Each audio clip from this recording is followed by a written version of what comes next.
नमस्कार साथियों। Think and grow rich, सोचो और अमीर बनो। इस सीरीज के आज के वीडियो में जानेंगे कि मन क्या होता है, माइंड कैसे काम करता है और ब्रेन की वायरिंग जो दिखती है उसे समझना ज्यादा जरूरी है या ऐसा भी कुछ है जो दिखता नहीं पर बहुत शक्तिशाली है।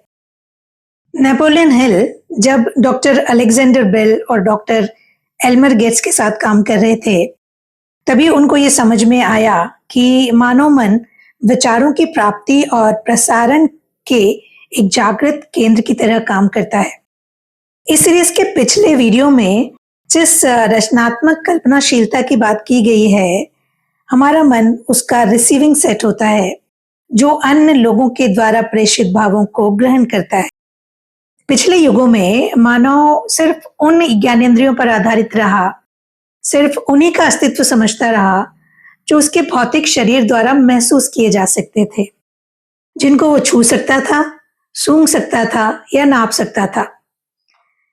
लेकिन आज हम एक ऐसे युग में प्रवेश कर चुके हैं जहां रिसर्च का केंद्र ये है कि वो कौन सी शक्तियां हैं जो दिखती नहीं लेकिन वो सब कुछ चलाती हैं। अब धीरे धीरे हम ये भी समझ रहे हैं कि जो दिखता है वो तो शक्तिशाली होता ही है, लेकिन जो नहीं दिखता वो उससे भी ज्यादा शक्तिशाली होता है जो दिखता है। ये समझना अभी तक असंभव है कि वो कौन सी शक्ति है जो दिखती नहीं और ना ही महसूस की जाती है, पर जिससे पूरा सागर उद्वेलित हो जाता है, जो पृथ्वी को अपनी कक्षा में लगातार गति में रखती है। यही वो शक्ति है जो मानव जीवन को भी नियंत्रित करती है। 100 साल पहले जब दूर संचार के साधनों पर नए नए प्रयोग हुए, तब इन न दिखने वाली शक्तियों का महत्व समझ में आने लगा। तब ये बात भी कुछ लोगों के समझ में आई कि असली शक्ति वही है जो दिखती नहीं लेकिन मानव मन को संचालित करती है और जिसके जरिए हम अपनी अमूर्त इच्छाओं को मूर्त रूप प्रदान करने में सफल होते हैं। यूनिवर्सिटी ऑफ शिकागो के डॉक्टर सी जूडसन हैरिक कहते हैं, मानव मन की संचार प्रणाली की इतनी सारी सूक्ष्म धाराएं हैं, प्रकाश वर्ष जैसी कल्पना भी उसके सामने छोटी लगने लगती है। अभी तक के रिसर्च में जो निष्कर्ष निकल कर आया है वो ये है कि मानव मन में लगभग 20 अरब कोशिकाएं या सेल हैं जो एक निश्चित पैटर्न में लगे हुए हैं। उससे भी ताज्जुब की बात यह है कि ये सारे सेल हर समय आपस में अंतरक्रिया करते रहते हैं। आज का सबसे शक्तिशाली कंप्यूटर भी इस असीम संवेदनशीलता से बहुत पीछे है। इसकी विषमता को देखते हुए ये मानना निरर्थक लगता है कि इतना शक्तिशाली मन केवल भौतिक संदेश वाहक का केंद्र होगा। क्या ये उन चीजों का वाहक नहीं होगा जो इनफाइनाइट इंटेलिजेंस के दायरे में आती हैं? न्यूयॉर्क टाइम्स में एक संपादकीय छपा था, उसमें एक शोध पत्र का हवाला दिया गया था जो डॉक्टर रायन और उनके साथियों ने ड्यूक विश्वविद्यालय में किया था। उसमें टेलीपैथी और क्लियरवॉयंस, जो कि अंतर प्रज्ञा के दो प्रकार हैं, जिसमें दो व्यक्तियों को अलग अलग जगह बिठाया जाता है और एक व्यक्ति जो देखता है वो दूसरे व्यक्ति को पता चल जाता है। इस प्रयोग में कई प्रतिभागियों के सामने कुछ ताश के पत्ते रखे गए। एक ने जब उनको देखा तो उनसे दूर बैठे हुए दूसरे साथी ने बिल्कुल सही पहचाना। ऐसे कई प्रयोग किए गए। पूरी सावधानी बरती गई थी कि एक के पास जो सूचना थी उसे दूसरे के पास भेजने का कोई अन्य भौतिक साधन न हो। इस प्रयोग में किसी तरह के तीर या तुक्के की कोई गुंजाइश नहीं थी। तब ये सब कैसे हुआ? ज्ञानेंद्रियों के आपसी अनुभव के संप्रेषण का कोई भी साधन उन लोगों के पास नहीं था और इस प्रयोग में दूरी से कोई फर्क नहीं पड़ता। कार्ड देखने वाला 20 फीट दूर हो या 20 मील दूर, उसका साथी सही ढंग से कार्ड को पहचानने में सक्षम रहता है। ये इसीलिए भी सही माना जा सकता है क्योंकि विकिरण के सिद्धांत वाली धारणा में दूरी का अत्यधिक महत्व होता है। विकिरण की तीव्रता मध्य की दूरी के वर्ग के अनुपात में घटती चली जाती है। यानी जब दो वस्तुएं बिल्कुल पास हों तो उनमें विकिरण की तीव्रता ज्यादा रहती है और दूर होने पर ये धीरे धीरे कम होती जाती है। लेकिन डॉक्टर रायन और उनके साथियों के द्वारा किए गए प्रयोग से ये सिद्ध हो गया कि टेलीपैथी पर भौतिक तत्वों का कोई प्रभाव नहीं पड़ता। आम धारणा के विपरीत एक और तथ्य सामने आया। यदि साधक या ऑब्जेक्ट अर्धनिंद्रित या निंद्रित है तो यह क्षमता बेहद कम हो जाती है।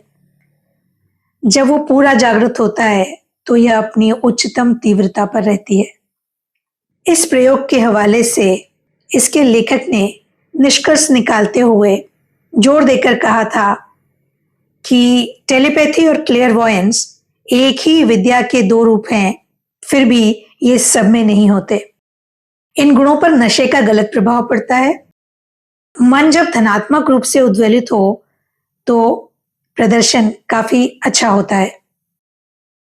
डॉक्टर रायन और डॉक्टर राइट के प्रयोगों ने एक बात बिल्कुल स्पष्ट कर दी कि मानव मन की पहुंच और क्षमता असीम है। उसी कारण से हम इनफाइनाइट इंटेलिजेंस की बात कर सकते हैं। हम उस नजर की बात कर सकते हैं जिसमें सामान्य आंखों से जो चीजें देखी जाती हैं उसके अलावा एक ऐसी दृष्टि होती है जिससे वो सब देखा जा सकता है जो दिखता नहीं है। नेपोलियन हिल लिखते हैं कि ऐसा एक प्रयोग उन्होंने भी अपने दो साथियों के साथ किया। उन्होंने पाया कि आदर्श स्थिति तब बनती है जब छठी इंद्रिय पूर्ण रूप से विकसित हो। प्रयोग के दौरान वो तीन लोग एक कॉन्फ्रेंस टेबल के पास बैठ गए और एक ऐसी समस्या उठा ली जिस पर पहले उन्होंने चर्चा करने का निश्चय किया था।